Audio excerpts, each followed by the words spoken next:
Hello students, welcome to ADB star Kota. तो देखिए बच्चों, आज के इस पर्टिकुलर वीडियो में हम बात करने वाले हैं कि क्या जेई का सिलेबस जो वो रिड्यूस होने वाला है या नहीं होने वाला, क्योंकि अभी ये चीज जो काफी ट्रेंडिंग में चल रही है और बच्चे जो इस चीज को लेके काफी ज्यादा कंफ्यूज जो वो हैं। तो यार इस वीडियो को, छोटा सा वीडियो होने वाला है, इसको एंड तक जरूर देखना। आप लोगों की जितनी भी क्वेरीज हैं वो इस वीडियो के बाद में सारी की सारी बच्चों सोल्व होने वाले हैं, क्योंकि मैंने ऑलरेडी आपके कमेंट्स जो देख लिए कि किस किस टाइप का कंफ्यूजन जो आपके माइंड में चल रहा है। तो चलिए यार स्टार्ट करते हैं। सबसे पहले जिन बच्चों को बिल्कुल आइडिया नहीं है कि क्या हो रहा है क्या नहीं हो रहा, उनको पहले मैं थोड़ा सा यार आइडिया जो वो दे देता हूं कि यार अभी रिसेंटली जो है वो एनसीईआरटी ने अपना सिलेबस जो उसको रेशनलाइज किया है। पहली चीज तो यार ये जो वर्ड है जो इन्होंने यूज किया है रेशनलाइज सिलेबस, वो बहुत ही एक अमेजिंग वर्ड है, क्योंकि जैसे हम ऐसे वर्ड्स यूज कर लेते हैं कि एनसीईआरटी का सिलेबस जो वो कम कर दिया गया, बढ़ा दिया गया, तो बच्चों में थोड़ा सा माहौल जो है वो थोड़ी सी क्लैरिटी बेसिकली आ जाती है। लेकिन ऑब्वियस सी बात है कि इनका क्लैरिटी देना बिल्कुल भी काम जो वो नहीं होता। अब रेशनलाइज का मतलब क्या है कि इन्होंने क्यों किया है। पहली चीज तो रेशनलाइज इन्होंने सिलेबस क्यों किया, तो इसका इन्होंने रीजन दिया है कि सिलेबस जो है वो काफी ज्यादा अभी एनसीईआरटी में हो रखा था और बच्चा जो उस पर मेंटली प्रेशर जो है वो इस तरीके की चीजें आ रही थी, जिसकी वजह से हमने ये सिलेबस जो है उसको थोड़ा सा रेशनलाइज कर दिया, इसको थोड़ा सा और ऑर्गेनाइज्ड वे में हमने कर दिया है। कुछ जो अननेसेसरी चीजें थी उनको हमने ड्रॉप जो वो कर दिया है। इस तरीके की बातें जो वो चल रही है। ये 11th क्लास 12th क्लास की फिजिक्स, केमिस्ट्री, मैथ्स के अलावा जो बाकी की सब्जेक्ट्स हैं उनसे भी बच्चों ड्रॉप किया गया है। अब ये पूरी की पूरी लिस्ट जो है वो आपको एग्जैक्टली कहां पे मिल सकती है वो भी अभी मैं आपको थोड़ी देर जो बाद में बच्चों बताने वाला हूं। चलिए अब यार मेन मुद्दे पे आते कि यहां से ये जो सिलेबस जो हटाया गया है, क्योंकि मैं आपको देखो थोड़ा सा एक बार आइडिया दे देता हूं ताकि आपको थोड़ी सी फील आ जाए कि मतलब इसका एग्जैक्टली जो वो क्या मतलब है। जैसे मैंने यहां पे आपके लिए ओपन कर रखा है, जैसे कि यहां पर बच्चों आपको चैप्टर दिख रहा होगा रिलेशन एंड फंक्शन, मैथ्स की मैं यहां पे स्पेशली बात कर रहा हूं। तो इसमें इन्होंने ड्रॉप द टॉपिक लिखे हुए कि composition of function and inverse of function जो वो ड्रॉप कर दिया गया है। सिमिलर वे में इनवर्स में आपको पता होगा कि प्रॉपर्टीज ऑफ आईटीएफ जो वो हटा दिया गया है। जैसे चैप्टर मैट्रिसेस है उसके अंदर इनवर्स ऑफ मैट्रिसेस और बाई एलिमेंट्री ऑपरेशन, ये सब चीजें जो हटा दी गई। यानी कि बेसिकली इन्होंने क्या किया कि जो भी चीजें बेटा थोड़ी सी डिफिकल्ट थी उन सबको इन्होंने हटा दिया है।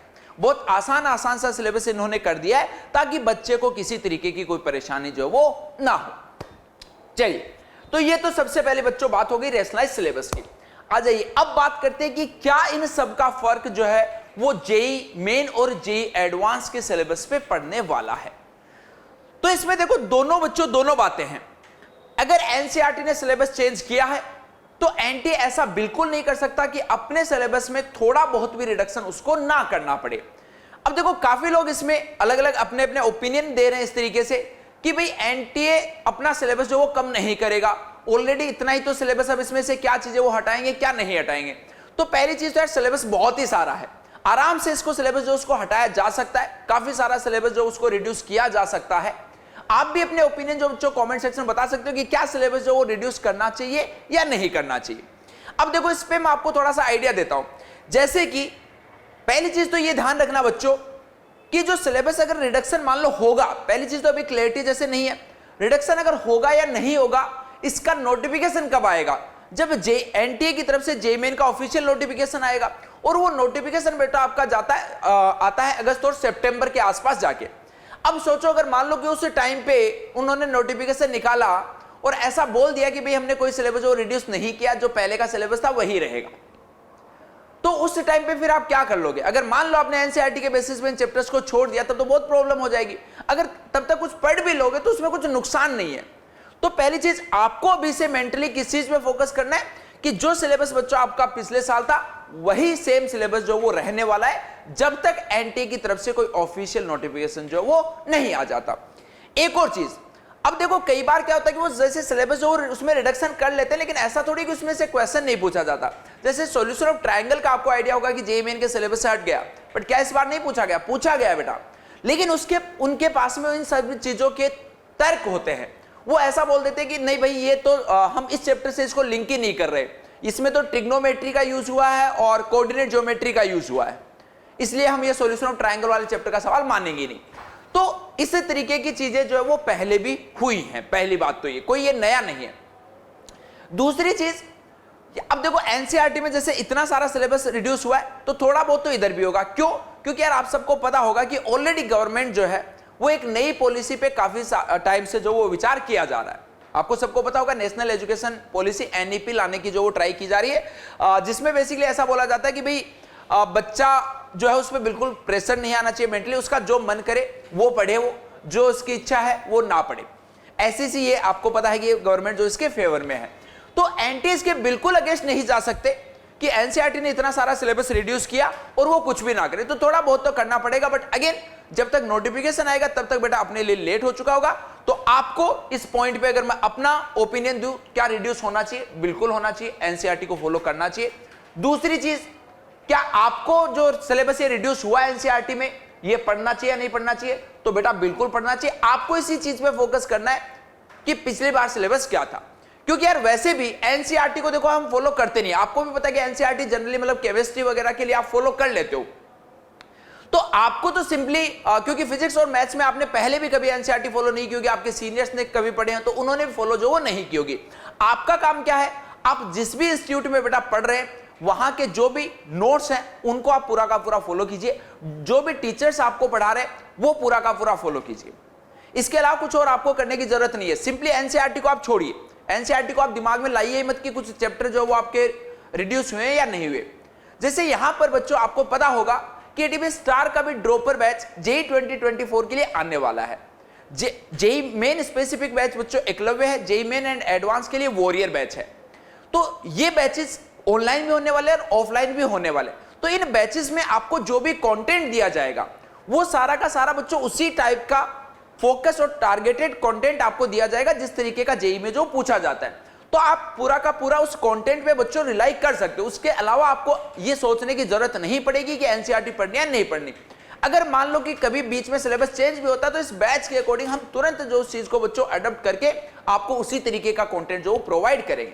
तो इस बैच का हिस्सा बनके यार आप अपनी जेई 2024 की जर्नी जो वो जल्द से जल्द स्टार्ट कर सकते हैं। तो अभी से इसके अंदर एनरोल कर लीजिए, इसकी क्लासेस जो वो भी बच्चों जल्द ही स्टार्ट होने वाली। अगले पॉइंट पे चलते हैं। अब कई बच्चों के मन में ख्याल आ रहा होगा कि सर हमें पुराने वाली एनसीईआरटी जो वो लेनी चाहिए, या फिर अब तो क्योंकि नई एनसीईआरटी आ चुकी है तो पुरानी वाली हो सकता है, मतलब नए वर्जन तो ऑब्वियस सी बात है नहीं मिलेंगे। लेकिन अभी बच्चों आप पुराने वाली एनसीईआरटी जो उसी को लेके रखो और उसी का क्योंकि केमिस्ट्री के लिए वो काफी यूजफुल है, अपने सीनियर्स वगैरह से किसी से लेके रख लेना, क्योंकि अगर बाद में पता चला कि जेईई मेन का सिलेबस जो है वो चेंज नहीं हुआ है तो फिर उस टाइम पे हो सकता है आपको पुराने वाले एनसीईआरटी जो वो मिलनी भी मुश्किल हो जाए। तो अभी से वो वाली एनसीईआरटी जो बच्चों आप संभाल के रखिए। एनटीए का इन सारी चीजों पे क्या टेक है? तो एनटीए बेटा हमेशा की तरह अभी भी शांत है और आई होप कि कोई हरकत वो करेगा भी नहीं जब तक सितंबर तक नहीं आ जाता। चाहे बच्चे रो रो के पागल हो जाएं, वो अपनी तरीके से कोई क्लैरिटी नहीं देंगे कि हम अपने सिलेबस में चेंज करने वाले हैं या नहीं करने वाले। अगर इन केस मान लो नहीं करने वाले हैं तो अगर वो क्लैरिटी नहीं दे रहे तो इसमें कोई इश्यू नहीं है। बट अगर वो 3 महीने 4 महीने बाद जाके बोलते कि ये सिलेबस हमने रिड्यूस कर दिया तो इस चीज में एक्चुअल में प्रॉब्लम है। अगर मान लो वो नहीं करते तब तो कोई दिक्कत नहीं। अगर मान लो कि भाई कोई बंदा चेंज अगर कर ही नहीं रहा है तो आके वो ये नहीं बताएगा कि भाई हम चेंज नहीं करेंगे, यस और नो। बट अगर चेंज कर रहा है तो वो उनको बताना चाहिए। तो ये बच्चों मैंने अपनी तरफ का ओपिनियन जो वो भी आपको बता दिया। एनटीएस के अंदर अभी कोई स्टैंड नहीं ले रहा है, जब नोटिफिकेशन आएगा तभी पता चलेगा। एनसीईआरटी की बुक्स का आपको क्या करना है, कौन सा कंटेंट आपको पढ़ना है, ये सारी चीजों के बारे में मैंने आपको डिटेल में बता दिया। तो अब इसके बाद में बच्चों आपको बिल्कुल भी टाइम वेस्ट करने की जरूरत जो वो नहीं है। अपना आराम से पढ़िए, जहां पे जो भी कंटेंट आपको आपके टीचर्स दे रहे हैं उसको पूरा का पूरा फॉलो कीजिए। एनसीईआरटी में जो भी चीजें ड्रॉप हुई हैं उस पे अगर आप वो पढ़ लोगे तो वो जेई के लिए जब पढ़ लोगे, जेई के लिए क्योंकि आपको पढ़ना ही पड़ेगा वैसे भी ना वो सारी की सारी चीजें, तो वैसे फर्क नहीं पड़ता कि एनसीईआरटी से वो ड्रॉप हुआ या नहीं हुआ। और जो भी बच्चे 12th क्लास में उनके लिए बस थोड़ी सी आसानी होगी कि बोर्ड्स के पेपर में उनका सिलेबस जो वो थोड़ा सा कम हो जाएगा, इसलिए उनको थोड़ा सा कम पढ़ना पड़ेगा, बस इतनी सी है। बाकी जेई के लिए उनको सब कुछ अभी भी पढ़ना है। ओके स्टूडेंट्स, तो आई होप कि यार आपको सारी चीजों की क्लैरिटी जो वो आ चुकी होगी कि क्या इंपैक्ट आने वाला है क्या नहीं आने वाला है। तो अब बच्चों आपको बिल्कुल भी टाइम वेस्ट करने की जरूरत नहीं है, मस्त होके अपनी पढ़ाई लिखाई जो वो करते रहिए। अगर इसके बाद भी आपका कोई कंफ्यूजन और रह जाता है तो वो भी बच्चों आप कमेंट सेक्शन में पूछ सकते हो। और अगर आप चाहते हो कि कोई और ऐसा टॉपिक भी जिस पे आपको क्लैरिटी चाहिए, कौन सा वीडियो आपको नेक्स्ट चाहिए, तो वो भी आप कमेंट सेक्शन में बता सकते हो। Okay students, best of luck.